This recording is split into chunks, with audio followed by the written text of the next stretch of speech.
Assalamualaikum warahmatullahi wabarakatuh. Yang saya hormati Ibu Titin Kartini SEMM selaku dosen mata kuliah Kebijakan dan Strategi Sumber Daya Manusia. Dan yang saya hormati pula teman-teman kelompok 8 yang sudah berpartisipasi dan bekerja sama dalam menyelesaikan tugas ini. Kali ini kami akan membahas materi tentang strategi kepemimpinan dalam sumber daya manusia. Pertama, saya akan membahas tentang pengertian strategi. Menurut etimologi, strategi merupakan kata majemuk dari bahasa Yunani kuno, yaitu status, berarti pasukan, dan again berarti memimpin. Jadi strategi merupakan suatu memimpin pasukan. Terus pengertian kepemimpinan. Kepemimpinan adalah suatu proses yang dilakukan manajer perusahaan untuk mengarahkan dan mempengaruhi para bawahannya dalam kegiatan yang berhubungan dengan tugas, agar para bawahannya tersebut mau mengarahkan seluruh kemampuannya, baik secara pribadi maupun sebagai anggota tim, untuk mencapai suatu tujuan yang telah ditentukan oleh perusahaan. Menurut Mulyadi dan Ripai 2009.22 menjelaskan bahwa kepemimpinan merupakan proses mempengaruhi dalam menentukan tujuan organisasi, memotivasi perilaku pengikut untuk mencapai tujuan, mempengaruhi untuk memperbaiki kelompok dan budayanya.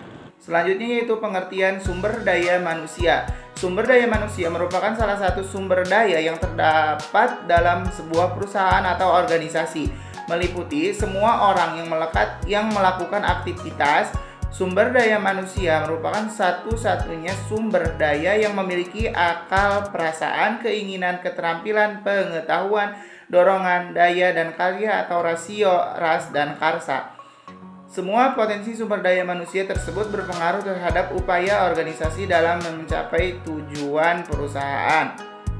Tanpa adanya unsur manusia di dalam sebuah perusahaan, tidak mungkin sebuah perusahaan tersebut dapat bergerak dan berjalan maju mencapai tujuan yang diinginkan. Jadi dapat disimpulkan bahwa sumber daya manusia itu salah satu yang paling penting harus ada dalam sebuah perusahaan. Selanjutnya yaitu teori-teori kepemimpinan.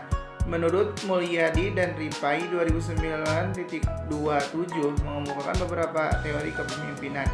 Di antaranya yaitu teori sifat, teori perilaku, dan teori situasional. Baik, perkenalkan, saya Aisyah. Saya akan membahas teori gaya kepemimpinan, jenis-jenis gaya kepemimpinan, beserta ciri-ciri gaya kepemimpinan.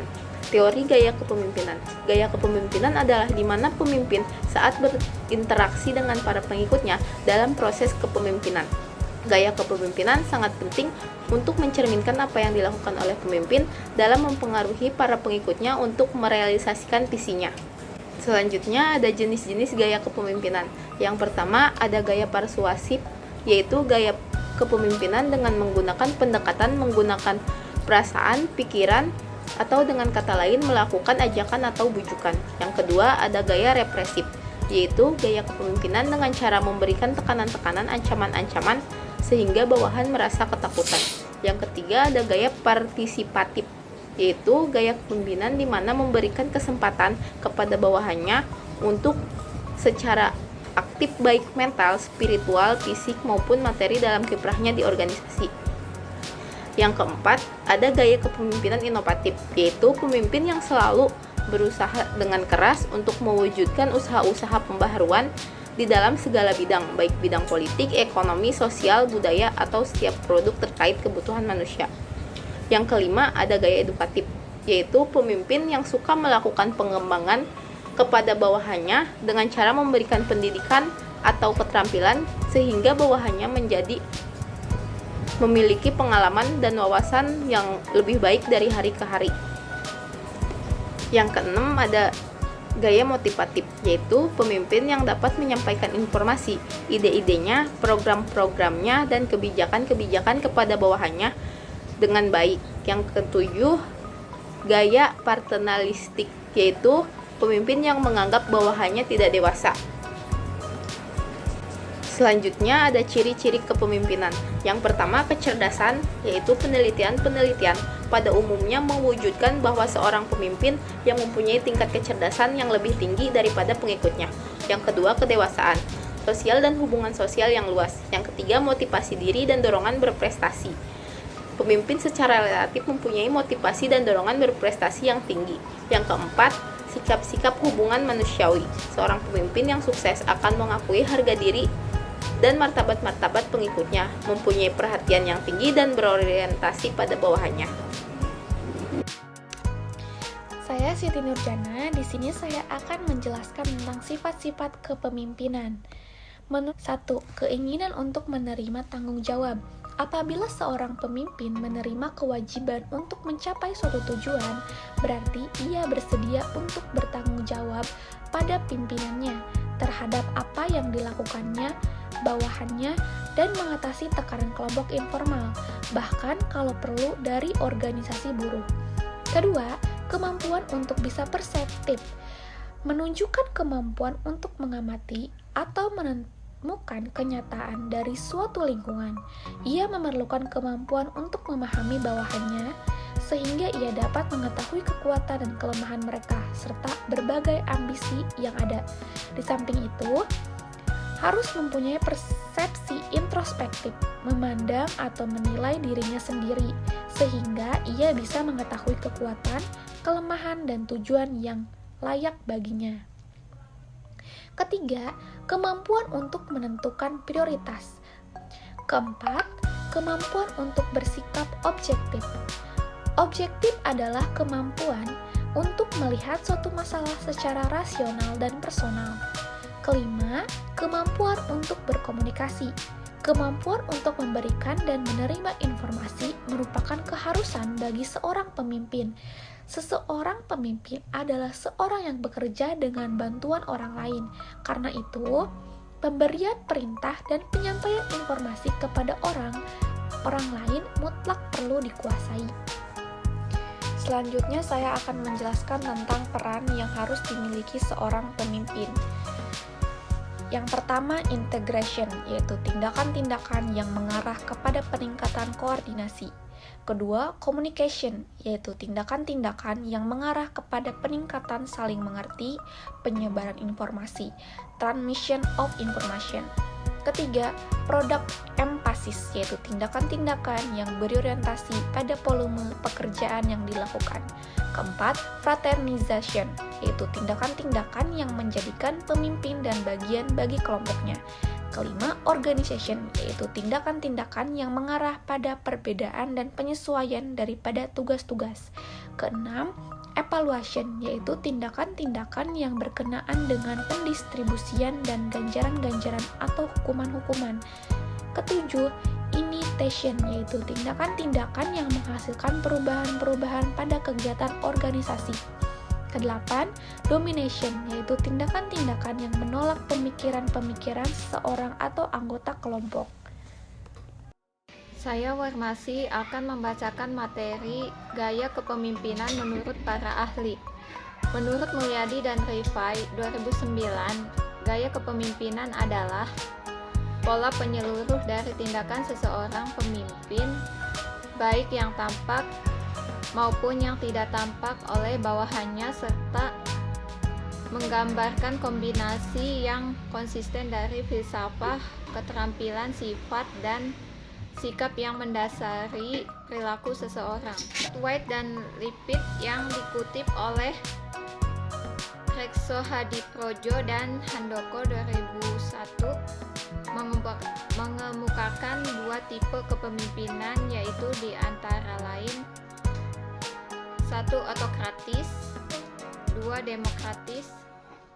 Menurut Hasibuan 2005, gaya kepemimpinan ada 3 macam, yaitu kepemimpinan otoriter, kepemimpinan partisipatif, kepemimpinan delegatif.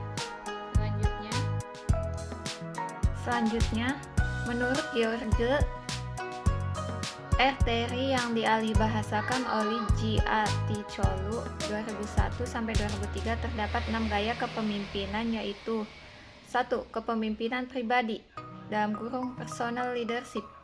2. Kepemimpinan non-pribadi (non-personal leadership). 3. Kepemimpinan otoritarian leadership.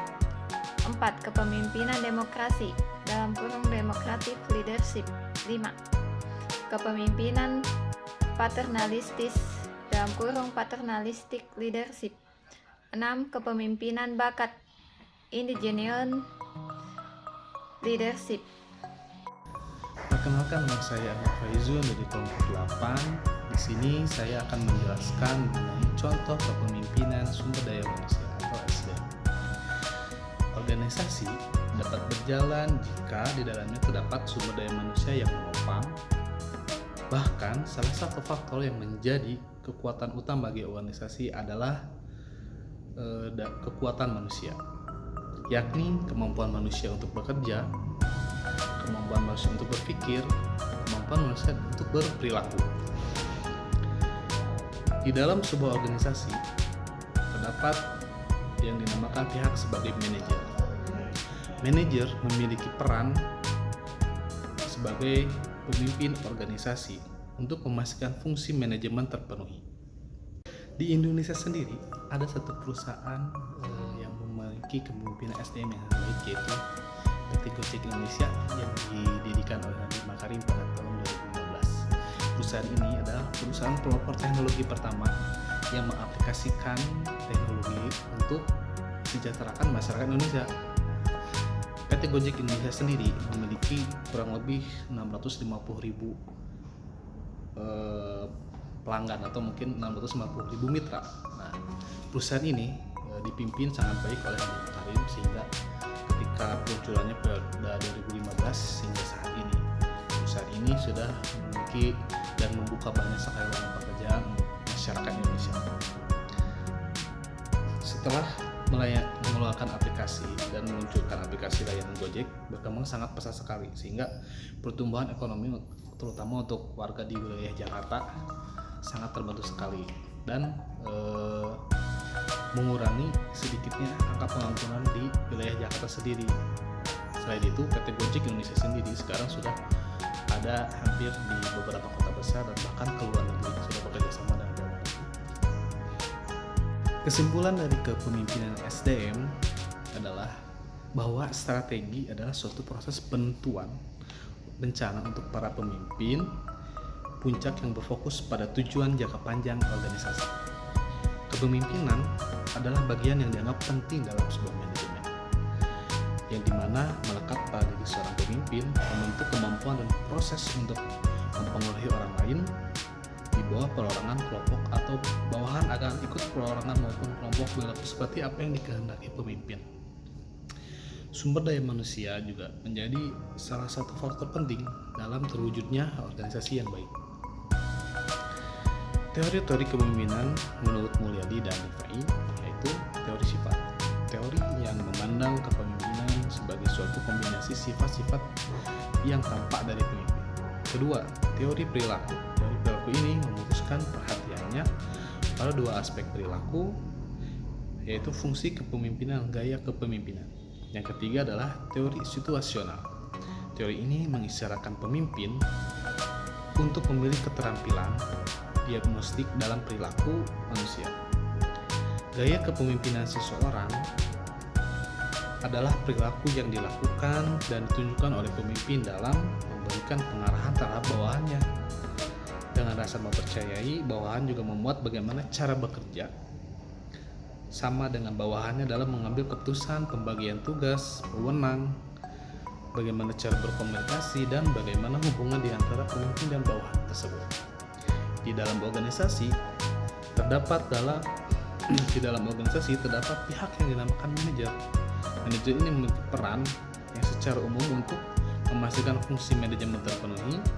Dalam menjalankan peran sebagai manajer, pemimpin organisasi ini membutuhkan suatu kecakapan untuk memimpin orang-orang keseluruhan organisasi agar dapat tercapai tujuan bersama. Di Indonesia, terdapat contoh organisasi yang memberdayakan sumber daya manusia yang efektif dan tepat sebagai hasil dari kepemimpinan yang baik. Di antaranya adalah perusahaan Gojek Indonesia. Terima kasih. Saya mewakili kelompok 8. Assalamualaikum warahmatullahi wabarakatuh.